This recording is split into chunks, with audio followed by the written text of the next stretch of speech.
Well, this is not the glad welcome I was expecting.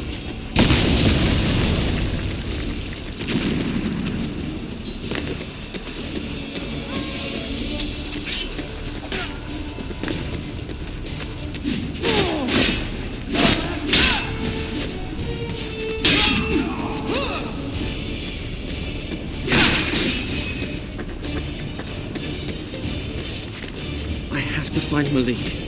He'll be planning a way out of this.